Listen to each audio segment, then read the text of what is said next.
Hello, this is NathanAhn, and today we'll be going over the circled problems here today. So for number 1, we have 4 divided by 2, which is 2. For number 2, 6 divided by 3 is also 2. For number 3, 15 divided by 3, we have 5. For number 4, 8 divided by 4, we have 2. For number 5, 27 divided by 9, we have 3. Messed up the 3 there. For number 6, 35 divided by 5, 7. For number 7, 100 divided by 10, 10. And for number 8, 96 divided by 4, 24. So I will show how to get the answers for some of these problems. So number 8, we have 96 here. That's being divided by 4. So how many times does 4 go into 9? 2 times. So minus 8. So we have 16. And how many times does 4 go into 16? It goes in there 4 times. So our answer would be 24. And for number 6, we have 35 being divided by 5. How many times? How many times would 5 go into 3? 0. But what about 35? 7 times. So 7. And what about number 4? 8 divided by 4. How many times does 4 go into 8? 2 times. So 2. Now we're going to have to convert fractions to decimals and percentages. So we have 1/2. So think of it this way. If 1 over 1 is equal to, well, 100%,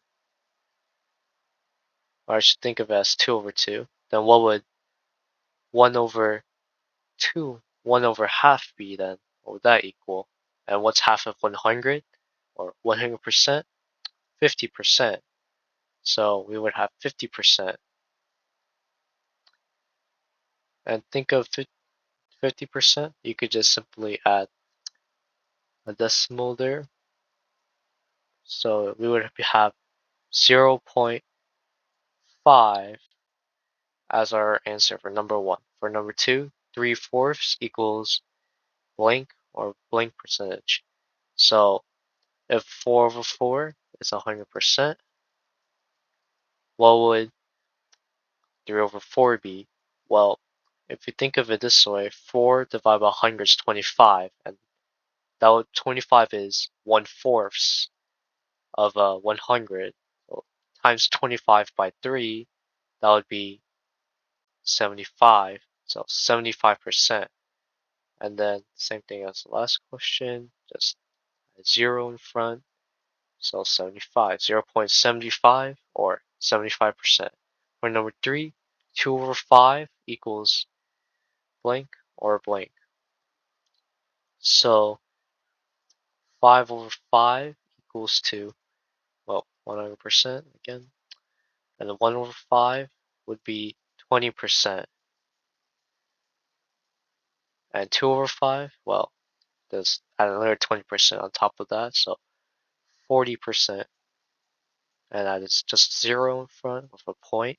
Don't forget that. 0.4%.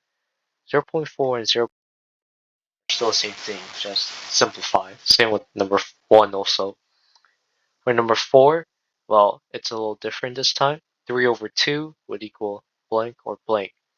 So remember, 2 over 2 would equal 100%. But what if you add another 1/2 on top of that? So 100 plus 50 would be 150%. And this time, instead of being 1, you have 1 still, but the extra 5 on top of it. So 1.5, and percentage is 150%. For number 5, 9/15 equals blank or blank. So a easier way to do this would be to convert it or simplify it. So it would be 3 over 5. And using this table, 5 over 5 equals 100%, and 1 over 5 equals 20%. So 20 times 3 is 60, so 60%. And as a decimal, just, well, add a 0 and a dot in front of it, so 0.6, which is the same thing as 0.60. Now for the word problems. Judy Hopps the rabbit is buying carrots. Carrots come in bundles of 7. Judy Hopps buy 105 carrots in total.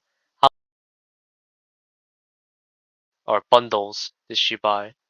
So she had 105 carrots, and then you're gonna have to divide that by 7. So how many times does 7 go into 1? 0. What about 10? 1. So minus that by 3. And so 35. And how many times does 7 go into 35? 5. So our answer would be she's able to buy 15 bundles of carrots. Now for number 2, now that Judy has 105 carrots, she needs to equally distribute them between herself, her husband, and her 3 children. How many carrots does each rabbit get? So we know there's 5 different people she has to distribute it from, because herself, her husband, that already makes 2, and then her 3 children, so 5. So we have 105 divided by 5. How many times does 5 go into 10? I mean, let's start it this way. How many times does 5 go into 1? 0. How about 10? 2. And 5? 1. So she's able to give out 21 carrots to herself, her husband, and her 3 children. Now for number 4, Jonathan is buying protein shakes. Each one costs $2. If he has $31.56, how many shakes can he buy? How much money will he have after buying the shakes?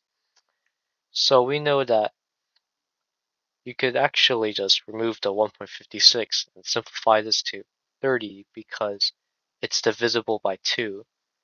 So how many times does 2 go into 3? 1. What about 10? Okay, minus 1, or 2. So you get 10.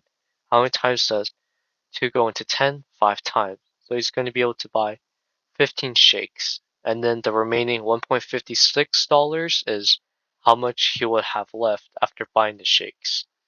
And that's about it today. Thank you for watching.